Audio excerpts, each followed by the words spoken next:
Enter Chu Zitin, the spoiled rich girl from the powerful and wealthy Chu family.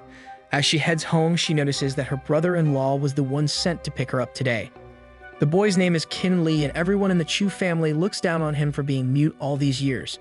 Nonetheless, Zitin throws her bag at him, calling him useless for not being able to find a job, ever since he got married to her sister a year ago.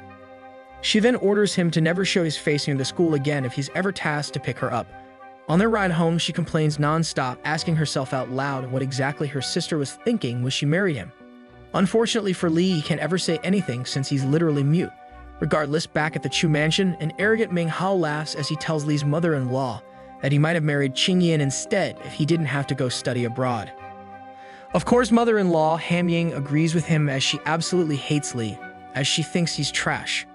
She even tells Ming Hao that she's planning to tell Qingyan, her daughter, to divorce him soon enough, since he's always at home doing nothing. Nevertheless, she yells for Li, asking him to go and meet Ming Hao. However, he doesn't respond even though his room is cracked open, so Zitin scolds him, asking if he's deaf for ignoring mother. After ignoring Zitin as well, Zitin inches closer to his room, attempting to smash his door wide open. But upon peeking inside, it's revealed that Li has been secretly cultivating his powers all these years. As such, Zitin scurries away while insulting him out loud as she's finally seen a man basically half invisible.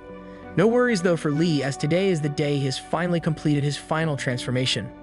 After 10 years of being unable to talk, he has finished cultivation and now has gained unlimited knowledge like my boy Johnny from the hub.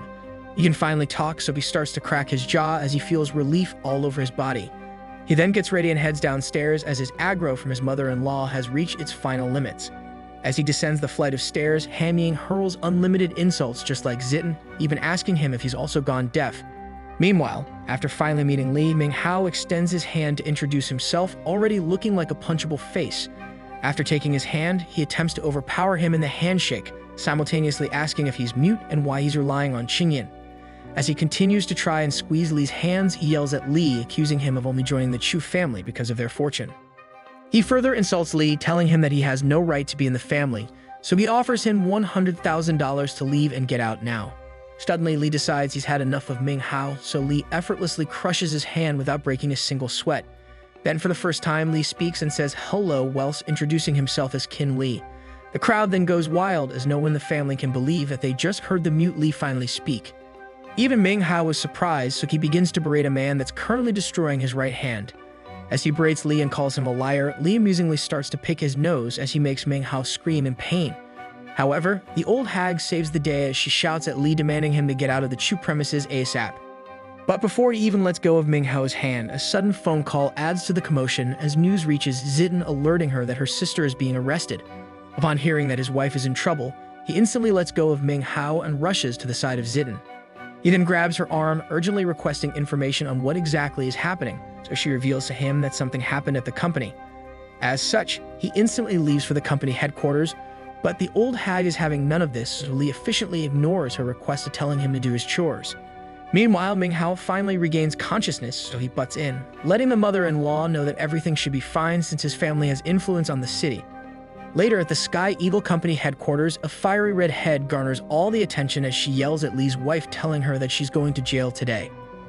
Upon closer look, a woman looks like she's had a nasty breakout, so she demands $1 million for compensation on what happened to her face. We then finally meet Li's wife, Chu Qingyan, with flowing light purple hair and a hourglass shape to boot. Upon hearing the woman's demand of $1 million, all the workers and even Qingyan and her mother look like they've seen the ghost of Justin Bieber.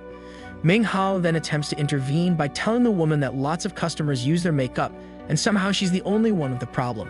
He then implies that she's just doing this to try and get a payout from a reputable makeup company, so he slyly mentions that he knows the chief of police. Things then take a turn as they discover that her name is Liu Wan, and the mayor is actually part of her family. Ming Hao is stunned at the revelation and, like a true coward, begins to slowly back away as even the female head of the Chu family is in disbelief. Thus, he explains to Wan that it's totally the company's fault since she's the customer and it has nothing to do with him at all. However, out of nowhere, Li comes to the rescue as he interrupts them, asking if Wan can give her 10 minutes.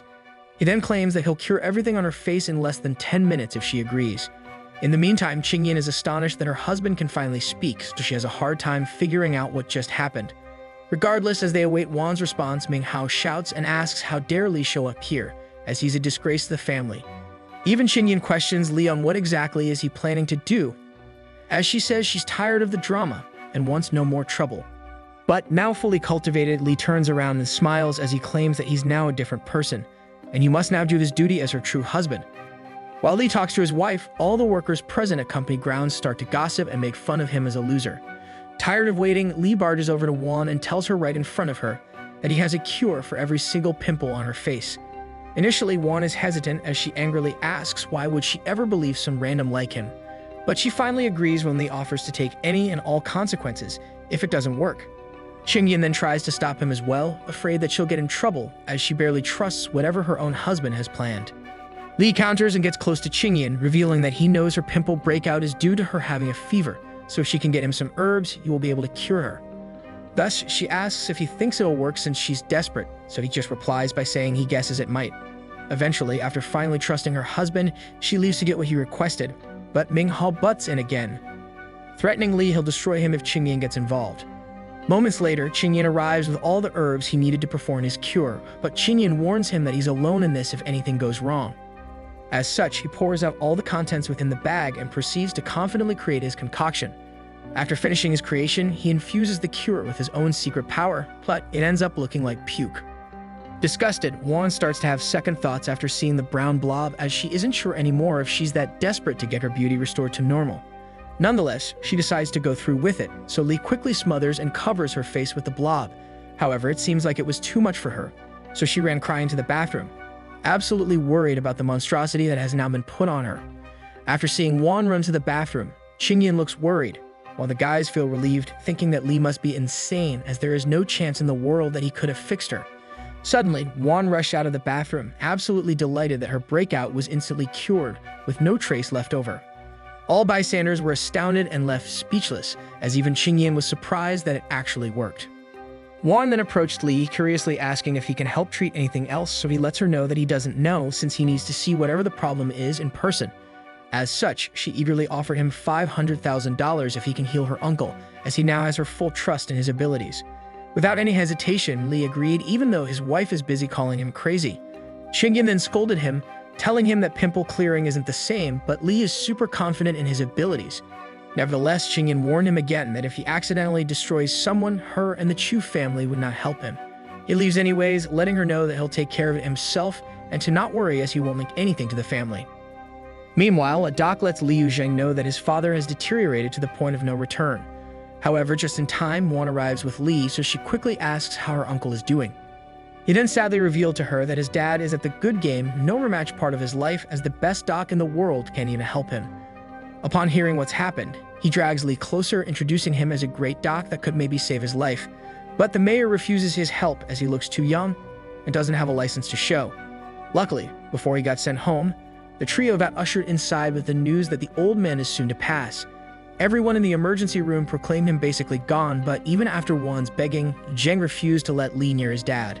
As such, Li finally interfered, revealing to them that there's still time to save him, so he makes a bet with the wealthy Zheng. Unfortunately, he screams at Li to get out, even though Li was willing to go to jail if he didn't succeed. Thus, he assured them that they'll regret making this choice before fully leaving the room. Upon leaving the room, he stumbled upon his wife, ordering him to go home as she doesn't want him embarrassing himself. He then follows her home since he's a simp, but he ends up hearing a lot of commotion from the room. Inside, the greatest doc of them all claims he can't do anything else and proceeds to apologize for his loss. All of a sudden, in front of a crying Zheng, Li infiltrated the room, yelling for them to get out of the way as he can save him. It's then revealed that 10 years ago, an immortal taught him a set of skills and knowledge, so he conjures his magic out of thin air. Zheng then looked on, confused at seeing a young man glowing in energy, asking himself if he was wrong. Li's power then began to reach over level 9,000, as more and more power began to flow through him.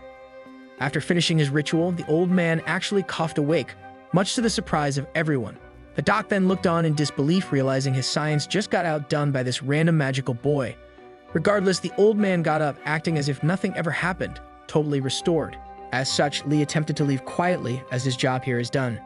However, Zheng quickly went on his knees, profusely apologizing at how he treated him and thanks him for saving his father. Meanwhile, Juan didn't forget the bounty he put on saving her uncle, so she asks for his number so she can send him the $500,000. As he finally leaves the room, he discovers Qingyan frustrated as she demands him to not do anything like that again, as she claims it was all a coincidence. Thus, the two headed back home to the mansion together, where the married couple happened upon their parents. Even with everything that happened today, no one thanks him, as even his mother-in-law ordered him to go clean the house. After finally completing every chore on his mother-in-law's list, he enters his bedroom. There, Lee is surprised to see his wife doing some yoga on the floor. However, the first thing Chingyin mentions is how she heard Zitten call him a sussy perverto. So he explains to her that he did nothing wrong, as Zitten was the one who barged into the room while he was busy meditating. Chingyin then continues to stretch, asking if that was all, as she seemed a little bit suspect of Lee. She then continued on by claiming that she knows her own sister's temperament, so she claims she knows he wouldn't dare do anything to Zitten. As such, she ends the conversation by asking him to not be too aggressive, since she thinks he just got lucky to be safe today. She also invites him over to the family banquet tomorrow before finally passing out. The next morning, Lee decides to actually attend his first ever family dinner. There, he meets the blood-sucking vampires of his extended family, as he meets multiple aunties and uncles on Qingyin's side. One of the aunties, Gai Chen, instantly shows off his new son-in-law and compares him to Li. Taking advantage of the opportunity of the spotlight, the son-in-law, Cheng Wen, whips out an ultra-expensive gift for his uncle. The blue and white porcelain is apparently worth $30,000, so the entire room erupts in glee and applause. However, upon further inspection, he sees dark energy emanating from the bowl. But, as is tradition, Wen and his wife begin to make fun of him for not bringing a gift. Of course, Lee isn't bothered at all, as he easily claps back, accusing Wen of gifting a fake bowl. Wen is quick to deny it and acts as if he's furious, as he's secretly asking himself how he was able to see through it. But before Lee is able to prove it, the rest of the family joins the side of Wen, as they tell Lee to stop accusing people for no reason. Suddenly, the mayor walks in with a smile on his face, asking if he could see whatever fake they're busy talking about. Zheng then ignored Wen, as he beelined straight to Lee, again thanking him for saving his father. He then changed stances, asking Lee if he needs to defend him from Wen, since he can just get rid of him. But since he's a humble man, he declines his offer and instead explains how they were just arguing about the fake antique. Luckily for them, Zheng was accompanied by Feng Mao, previously an expert in antiques, so Zheng asked the old man to take a look. Mao then declared that it was fake, as he pats Lee on the back, since he's surprised that he has such keen eyes. As such, the entire family turns on Wen, as Hao reveals to them that it's also cursed, so they need to get rid of it quickly. Afterwards, the mayor takes him away, as he had an urgent private matter to discuss with him alone. At a private hall, Zheng lets him know that ever since he cured his father, he's been super well, until he came over to visit him at his house, where he discloses that his entire family got sick the past few months. Upon hearing how long they've been sick for, Li instantly activates his powers, and as expected, found more dark energy on Zheng's body. Worried, Li suits up as he alerts Zheng that he'll be over at his house after dinner, since he knows exactly how to fix it. After dinner, Li escorts his father-in-law into the car, where he tells Li for the first time he's actually made him proud. Li then throws him in the back seat, so he also tells Qingyan to go on out without him, but she doesn't even care. Regardless, he makes his way to the mayor's house on foot, as it's no problem for him now with his newfound powers. However, he gets ganked by Ming Hao and his cronies right before he arrives at his destination. Even with a dozen thugs running straight at him, Li doesn't even budge an inch. Thus, he looks on fearlessly and instantly powers up, like my noodles. With a single move, he flies straight into them like Superman, sending some men flying away. Within mere seconds, he destroys them all, leaving Ming Hao so dumbfounded that he tried pinching himself awake. Nevertheless, Li finally arrives at his destination, as Ming Hao instantly runs away like a coward. After ringing the door, he finds the mayor looking uneasy, as Li notices even more darkness appearing before him. Suddenly, they hear some screams, so they run over to his son's bedroom. There they find his son levitating in the air, as some kind of monster is taking over his body. As such, Li attempts to put Zheng and his wife at ease, telling them that he'll save his son now. Li then activated some kind of forbidden jutsu, as he extracted the evil power within Zheng's son with absolute perfection. Success, as the boy dropped back down to his bed, but Li yells at the two to not get closer, as he's not finished yet. As such, Li attempts his two-finger technique on the boy, while he holds a ball of power on his other hand. He then comboed his technique with a swift swipe into the air, allowing him to properly force the dark energy fully out of the boy's body. And just like that, Li was able to save the boy, but he ends up thinking there must be some kind of source of evil somewhere within the house. Thus, the two went searching for a while, until Li finally found the source, as it all came from a small rock. After smashing the source and ridding them of the dark energy, as a way of thanks, Zheng offered him his own clinic if he wished. Li took the offer, as he thought to himself that it would be a good idea, since he'll be able to save more lives with it. Regardless, after the entire ordeal, he was sent home with the driver, but his eye caught something out of the blue. To his surprise, he found his wife out and about at night looking dressed up more than usual. As he watches the entire event unfold, he discovers that his wife was waiting for a goth-looking redhead. Instantly, they embraced and proceeded to give each other a French-inspired kiss. It was at this moment that Lee caught his wife cheating on him, but with another woman.